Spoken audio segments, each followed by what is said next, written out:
The Friction Interactive Calculator helps engineers analyze friction forces between surfaces under various conditions. Let's explore the inputs. First, select your calculation mode from 6 options. Calculate friction force, calculate coefficient of friction, calculate normal force, calculate required applied force, calculate mass from friction, or calculate incline angle. For this demonstration, I'm using calculate friction force. Next, enter your coefficient of friction, mu, normal force in newtons, friction force in newtons, mass in kilograms, applied force in newtons, incline angle in degrees, and gravity in meters per second squared. For our example, I'll input coefficient of friction 0.42, normal force 245.25 newtons, friction force 103 newtons, mass 25 kilograms, applied force 150 newtons, incline angle 15 degrees, and standard gravity 9.81. After clicking calculate, the results show friction force is 103.00 newtons, confirming our input.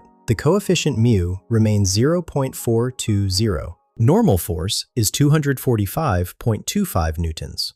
The calculator also provides max static estimated at 128.76 newtons, indicating this is kinetic friction force, with a note that static friction can be up to 25% higher before sliding begins. This tool streamlines friction analysis for mechanical design applications. Find the link in the description below.